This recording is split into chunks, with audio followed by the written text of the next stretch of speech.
which straw broke the camel's back? The last one. Yeah, sometimes you just had enough, right? Psalm 37, that's really the go-to. You know, when things are not going the way that God would promise they would go, especially at the hands of evil or wicked people. And in Psalm 37, God said to dwell in the land and feed on his faithfulness, because the land is where we get our sustenance from.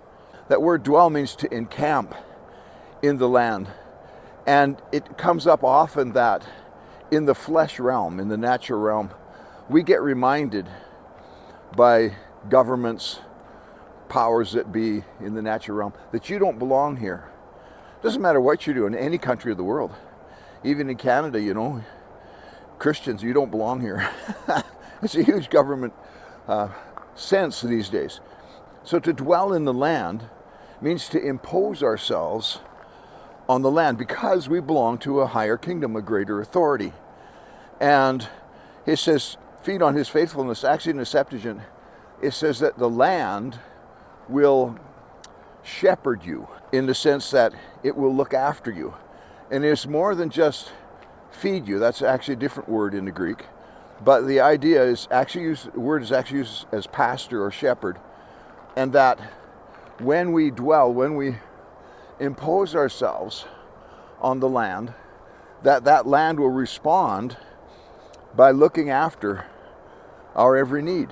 And in verse 6 of Psalm 37, God says that he will bring forth our righteousness and our judgment as at noonday into the light, brightest light. Both righteousness and judgment here are compound words.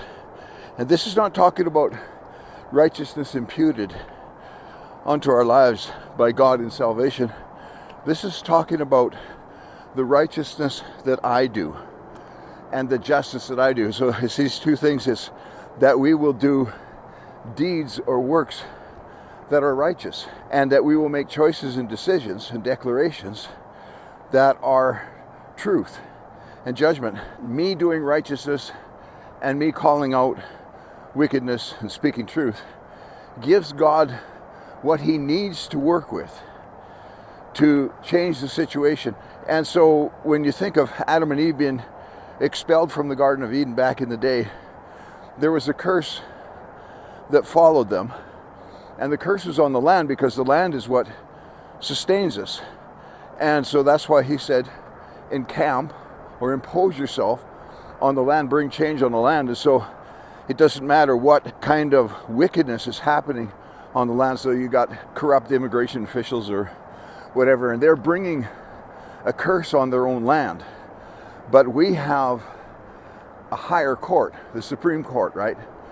The court of the eternal, of the spirit realm, where we can operate and God can pass a new judgment that supersedes the judgments of corruption and wickedness and evil in the flesh. And so we give God this substance. Faith is a substance of things hoped for, right? So it's actually the currency of what we want. So when we walk into the eternal, right, in the name of Jesus, and we put our faith on the counter of the eternal, we exchange it for what it is that we want to receive. And God help us have enough faith, right? Like, keep building our faith. And not someone of little faith, you put it on the counter and you don't get anything. God, you are greater. We give God this substance, okay? Deeds of righteousness, works of righteousness, doing the right thing, and choices of judgment, choices that are in truth.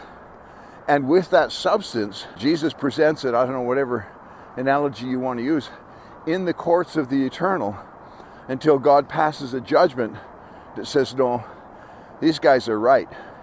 These guys are walking in a higher authority. And in that way we impose not only ourselves onto the land, and the land sustains us and blesses us and ministers to us, but we also bring change onto the land. I mean, you think about, you walk into immigration or whatever, and they want a bribe, and you refuse to give them a bribe. Well, you've brought a clarity and a revealing, right, of the hearts of wickedness and righteousness.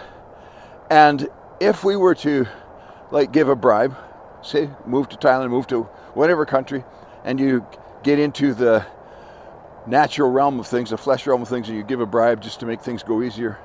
Now you have become part of that operation of the curse on the land, rather than imposing yourself with righteousness and judgment and truth onto the land. And so you become an accomplice, right, to the wickedness.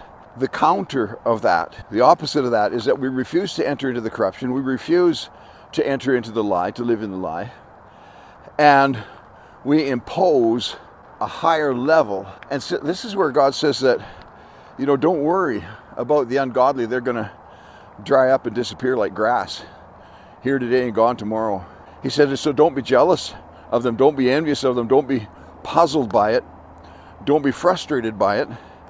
But bring that righteousness and justice to bear in the eternal, in the spirit realm, until we see the blessing, the righteousness of God come on the nation that we have come to bring salvation, to bring light, to bring righteousness. So it's an exciting day. So in every case of injustice, unfairness that happens to us, we turn that into the substance, right? Into my deeds of righteousness, my choices of truth, that God is going to use to pass the judgment from the eternal that will manifest itself in the natural. And so God's saying, just rejoice. Like, man, this is an opportunity for next level, right?